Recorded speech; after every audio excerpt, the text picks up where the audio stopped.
దేవుని స్తుతించినటువంటి వ్యక్తుల జీవితం ఏం జరిగాయో చెప్తాను, ఒక టకటక చెప్తాను. తర్వాత ఇవ్వని వారి జీవితంలో ఏం జరిగినో అది కూడా చెప్తాను.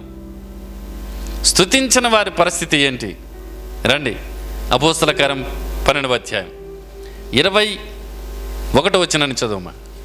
అపోస్తల కార్యం 12వ అధ్యాయం 21వ వచనం. స్తుతించిన వారు, దేవుని స్తుతించిన వారికి నియమింపబడిన దినమందు హేరోదు రాజవస్త్రములు ధరించుకొని న్యాయపీఠం మీద ఉపన్యాసం చేయగా జనులు ఇది దైవస్వరమే కానీ మానవస్వరము కాదని కేకలు వేసిరి. నియమింపబడిన దినం ఒక దినం ఉంది. హేరోదు రాజు సింహాసనం మీద కూర్చున్నాడు, ఉపన్యాసం చేస్తున్నాడు. జనులందరూ కూడా కేకలు వేసి దేవుని ఆరాధన చేస్తున్నారు. ఇది దేవుని స్వరమే కాదు, మానవ స్వరం కాదు అని అందరు కేకలు వేసి ఆరాధన చేసి దేవుని స్తుతిస్తూ ఉంటే హేరోదు రాజు మాత్రం సింహాసనం మీద దిగకుండా రాజవస్త్రాలు తట్లే ఉంటే నేనెందుకు స్తుతించాలా, నేనెందుకు వరాల మందిరానికి, నేనెందుకు ఇవ్వాలంటే శోభం కలిగిన వాడు. కిందికి రండి, ఏం జరిగిందో చూడండి. రండి కిందికి, ఏం జరిగిందో. అతడు దేవుణ్ణి మహిమపరచనందువలన వెంటనే ప్రభుదూత వచ్చి అతన్ని మోత్యను గనుక పురుగులు పడి ప్రాణం విడిచాను. ఏమర్థమైనా? అతడు దేవుణ్ణి మహిమపరచనందువలన.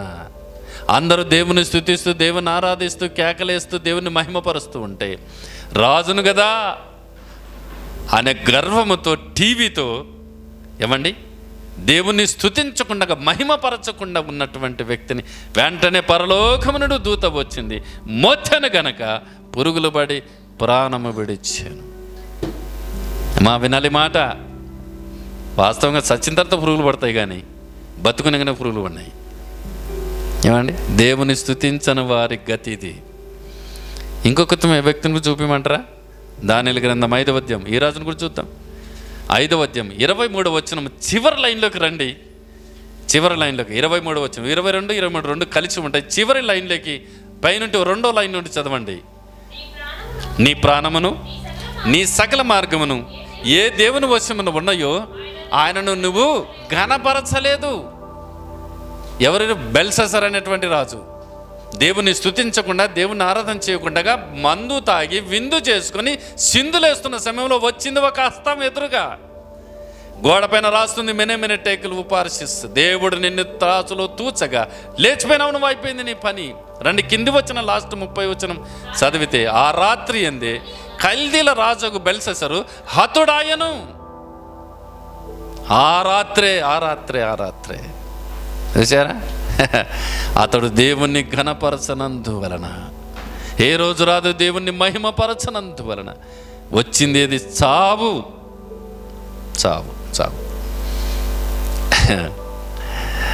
ఆలోచన చేయాలి మరి బాగా. దేవుని స్తుతిస్తున్నామా? దేవుని ఆరాధిస్తున్నామా? దేవుడు నీ పట్ల ఎన్ని కార్యాలు చేయట్లేదు, ఎన్ని మేలులు చేయట్లేదు నీకు.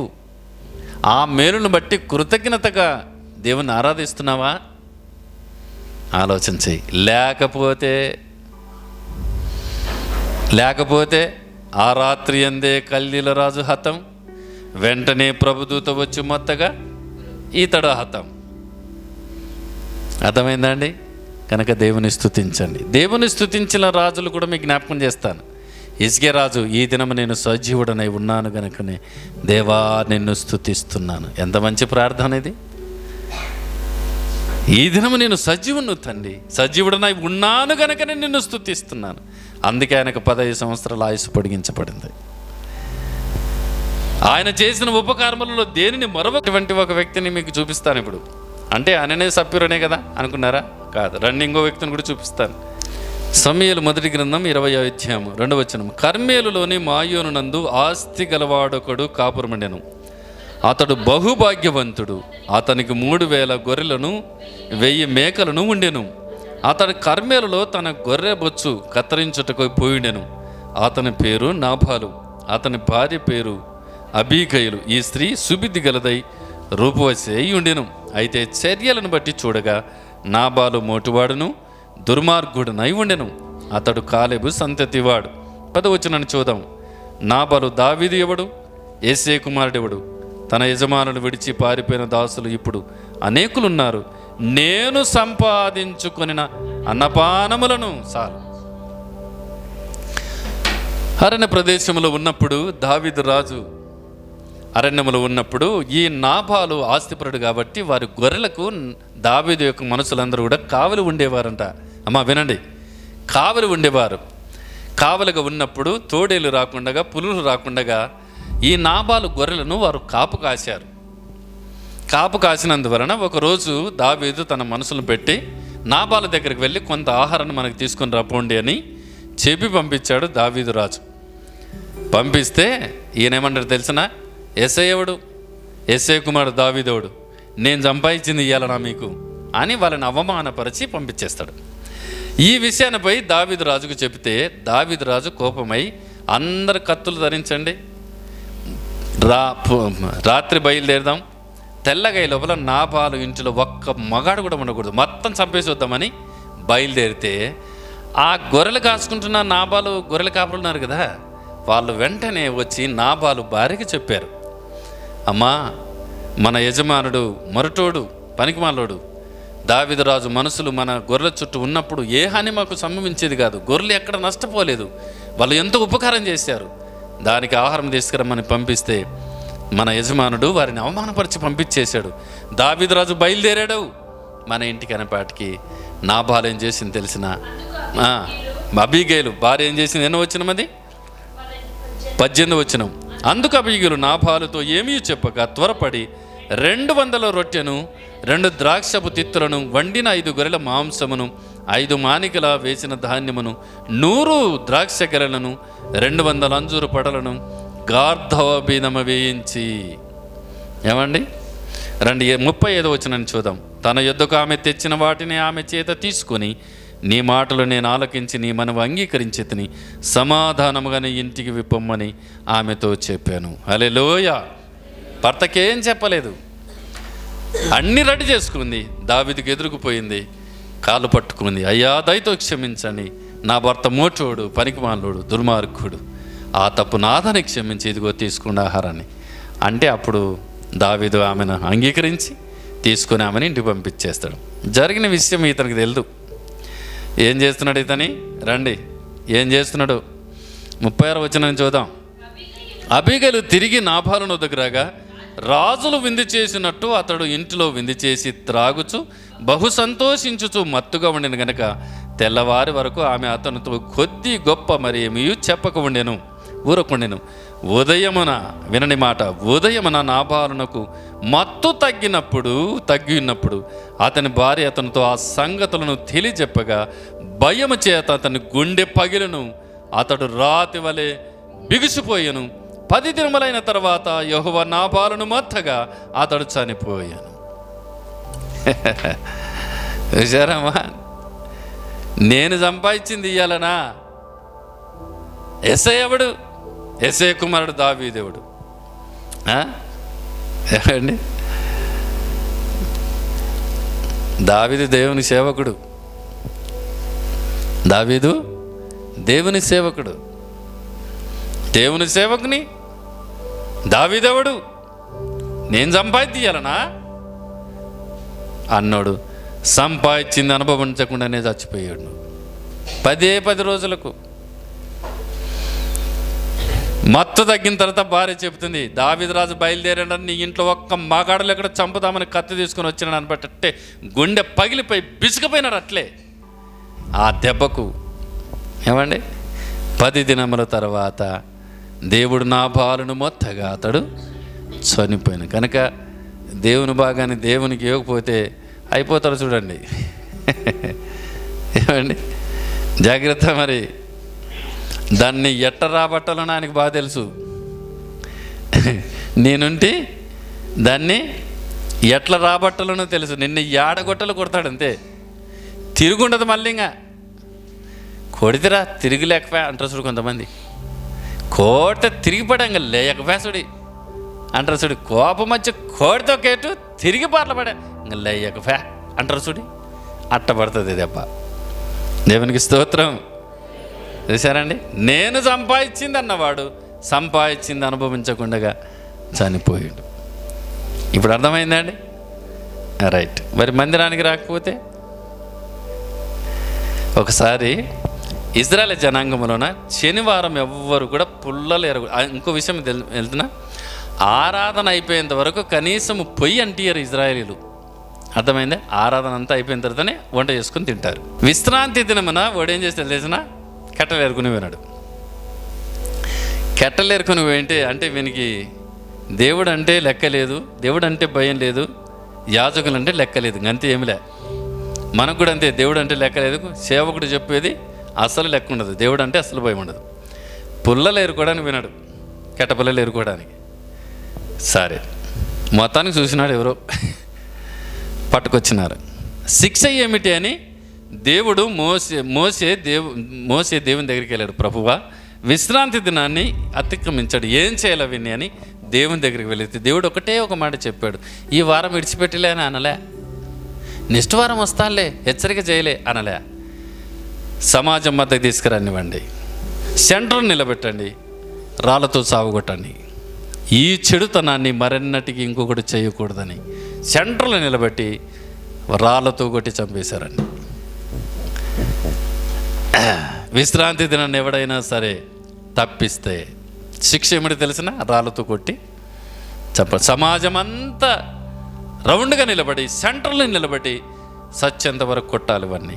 అది శిక్ష. దేవుడు కఠినంగా చెప్పేశాడు, ఇది ఇంకోసారి ఇంకొకటి ఇది చేయకూడదు. దేవునికి స్తోత్రం, హల్లెలూయా. కనుక ఈ 3 విషయాలు 3 వాక్యాల ద్వారా మీకు హెచ్చరిక చేశాను. మీరు చక్కగా మందిరానికి వచ్చి చక్కగా ఆరాధన చేస్తూ దేవునికి ఇస్తూ ఉంటే దేవునికి స్తోత్రం, మంచిది. ఇంకా ఒక మెట్టు పైకి ఎక్కు. దేవుని స్తుతిస్తున్నావా, ఇంకొక మెట్టు పైకి ఎక్కు. మందిరానికి వస్తున్నావా, ఇంకొక మెట్టు ఎక్కు. ఇస్తున్నావా, ఇంకొక 10 రూపాయలు ఎక్కువి. లేకపోతే ఈరోజు సరి చేసుకో. ఈ సంవత్సరం కూడా ఉండనేమో, లేని ఎడల దాన్ని నరికేసేయి అన్నాడు. ఫలింపని ప్రతి చెట్టును నరికేసేయి అన్నాడు. కనుక ఆ స్థితి అట్లా వెళ్ళిపోవడం దేవునికి ఎప్పటికి ఇష్టం ఉండదు. జాగ్రత్త వినండి, ఒక మంచి మాట చెప్తాను. దేవుడు ఎప్పటికైనా తన బిడ్డలను నష్టపరచాలని కానీ కష్టపెట్టాలని ఎప్పుడు ఉద్దేశించడు. బైబిల్ చెబుతుంది, తాను హృదయపూర్వకంగా లేకుంటే మనస్ఫూర్తిగా ఏ వ్యక్తిని కూడా బాధ పెట్టడు అని బైబిల్ చెబుతుంది. అయితే బాధకు కారణము మనమే, అర్థమవుతుందా? శ్రమకు కారణము మనమే, ఏమండి, కష్టాలకు కారణం కూడా మనమే. అర్థమైంది? నేను చెప్పేది అర్థమవుతుందా? నువ్వు కష్టపడుతున్నావంటే దానికి కారణం దేవుడు కాదు, నువ్వే. ఇబ్బంది పడ్డావు అంటే దానికి కారణం నువ్వే కానీ దేవుడు కాదు. అర్థమవుతుందండి? కనుక అట్లా ఉద్దేశపూర్వకంగా ఎప్పుడు ఏ వ్యక్తిని కూడా ఆయన బాధపట్టే దేవుడు కాదు. అసలు ఆయన చాలా ప్రేమామయుడు, అసలు జాలి కనికొనగలిగిన దేవుడు, దయాదాక్షిణ్యపూరుడు, కరుణామయుడు, కనికరము కలిగిన దేవుడు, కటాక్షము కలిగిన దేవుడు, క్షమించుటకు సిద్ధమైన మనసు కలిగిన దేవుడు. ఎంత ప్రేమో మనమంటే ఆయనకు, మనకు అర్థం కాదండి ఆయన అంటే ఎంత ప్రేమ. ఇంకో మాట చెప్పమంటారా? మన ఆయనను మర్చిపోయి పడుకుంటాం కానీ ఆయన మనల్ని మర్చిపోకుండా కాపాడుతుంటాడు. అర్థమవుతుందండి? మనము మర్చిపోయి నిద్రపోతాం కానీ నిన్ను కాపాడువాడు కునుకడు నిద్రపోడు. ఇలా అనుకుంటాడేమో దేవుడు. సరేలే, బిడ్డ అలసిపోయినట్టున్నాడు, పడుకుంటే నేనున్నానుగా అన్నట్టుకుంటాడండి దేవుడు. దాన్ని మనం అర్థం చేసుకోవాలా. అర్థమైందా? దాన్ని అర్థం చేసుకోవాలా. ప్రభువా, నేను ప్రయాణం చేస్తున్నా, సహాయం చేయి అని అంటే ఆయన నీకు కాపుదల ఉంచుతాడు. దేవునికి స్తోత్రం. ప్రభువా, కష్టం వచ్చింది, సహాయం చేయి. ఎస్ దేవా, బాధ వచ్చింది, సహాయం చేయి. ఎస్ దేవా, ఈ ఇబ్బంది ఉంది, సహాయం చేయనైనా. ప్రతి దానికి దేవుడు సహాయం చేసేవాడు. అందుకే పౌలు ఒక మంచి మాట చెప్తాడు, ఆయన యందు బ్రతుకుతున్నాం, ఆయన యందు చలించుచున్నాం, ఆయన యందు ఉనికి కలిగి ఉన్నాం. అపోస్తల కార్యం 17వ అధ్యాయం 28వ వచనంలో ఆయన యందు బ్రతుకుతున్నాం మనం. ఆయన లేకపోతే ఒక్క క్షణం జీవించలేం. ఆయన సహాయం చేయకపోతే ఒక్క క్షణం కూడా ఈ లోకంలో జీవించలేం. అర్థమైందండి? ఆయన సెరువు లేకుండా భోజనం చేసి సంతోషించగలిగిన వాడేవాడు. 3 పూట్ల చక్కగా తిని పడుకొని ఉదయాన్నే లేచి సంతోషిస్తున్నామంటే లోపల ఉన్న ఆహారం అరగాలి కదా, అది ఆయన సెలువై ఉండాలి. నీవు తినిన ఆహారాన్ని దేవుడు చక్కగా అరిగిస్తున్నాడు. అందుకే ఉదయాన్న చక్కగా ఆరోగ్యంతో లేచి దేవుణ్ణి స్తుతి, లేకుంటే పనులకు వెళ్ళిపోతున్నావు, లేకుంటే వాంతు చేసుకోవడము, లేకుంటే కిందికి పైకి పోవడము, లేకుంటే హాస్పిటల్ ఎత్తడము. ఇవే జరిగేది. ఇంకా అంతేనా? ఎత్తండి, వాంతులు బేదులు, వాంతులు బేదులు. ఏం తినమంటే ఏం తినలే మరి, ఎట్టొచ్చినాయంటే వచ్చినాయి మరి. ఇది అట్టుంటుంది పరిస్థితి. కనుక ఈరోజు చెప్పండి, పరీక్షించుకునే మంచి సమయం. పరీక్ష చేసుకుందాం, సరి చేసుకుందాం. ఎక్కడ లోటు ఉందో దేవుని దగ్గర ఒప్పుకుందాం. దేవుడు కరుణామయుడు, జాలిగినవాడు, వాళ్ళు తప్పు క్షమిస్తాడు. ఇంకొకసారి దాన్ని తప్పిపోకుండా, ఇంకొకసారి ఆ లోటుకు వెళ్ళకుండా జాగ్రత్త పడదాం. బ్రతికినన్నాళ్ళు ప్రభువుకు మహిమకరంగా బతుకుదాం. హల్లెలూయా. ప్రభువుకు ఇష్టంగా జీవిద్దాం. భలే నమ్మకమైన మంచి దాసురాల, భలే నమ్మకమైన మంచి దాసుడా, ఈ కొంచెములో నమ్మకంగా ఉన్నావు. చూసారా, కొంచెములో నమ్మకంగా ఉన్నవాడు ఎత్తులో కూడా నమ్మకం ఉన్నావు. నీకు ఒక మంచి మాట చెప్పనా? మీకు ఒక మంచి మాట చెప్తాను, జాగ్రత్తమైన మాట. దేవుడు నీకు 10 రూపాయలు ఇచ్చి టెస్ట్ చేస్తాడు నిన్ను, నా భాగాన్ని ఇస్తాడా అయ్యాడా అని. జాగ్రత్త వినండి. 10 రూపాయలలోన 1 రూపాయి దేవునికేనా? పాత నిబంధన లెక్క ప్రకారం 1 రూపాయి దేవునిదేనా?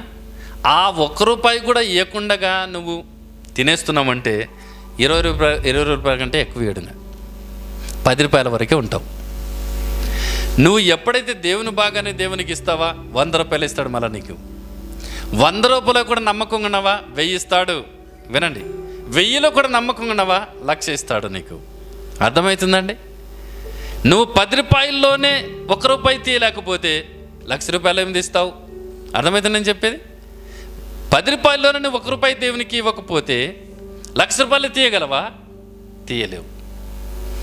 అందుకే కొంచెములో నమ్మకంగా ఉన్నవాడు ఎక్కువలో కూడా నమ్మకం. అప్పుడు ప్రభువు ఇచ్చేదాన్ని బట్టి మళ్ళా 100 ఇస్తాడంట, మళ్ళీ 1000 ఇస్తాడంట, మళ్ళా 10,000. అంటే నువ్వు ఇచ్చేదాన్ని బట్టి, ఈ దాంట్లోనే ఇవ్వకపోతే 10 రూపాయల వరకే ఉంటాం మనం, ఇంకా పెరగం. ఎందుకు అంటారా? నువ్వు ఇవ్వట్లేదు కాబట్టి. దీంట్లో ఈ చిన్న దాంట్లో కూడా ఇవ్వట్లేదు కాబట్టి పెరగని నిన్ను అసలు ఆటికే ఉంటావు.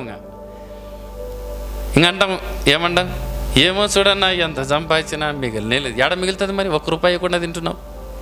ఆ 1 రూపాయి కూడా నమ్మకత్వం లేదు నీకు. విచారా, దేవునికి స్తోత్రం, హల్లెలూయా. కనుక ఏది ఏమైనా కూడా దేవుని స్తుతిద్దాము, దేవుని మందిరాన్ని గౌరవించి దేవుని స్థుతులు గడుపుదాము, దేవునికి ఇవ్వాల్సింది ఇద్దాము, దేవుని పని కొరకు ప్రార్థన చేయి. దేవుడు నిన్ను రెట్టింపుగా దీవిస్తాడు, ఆశీర్వదిస్తాడు. సరి చేసుకుందాం.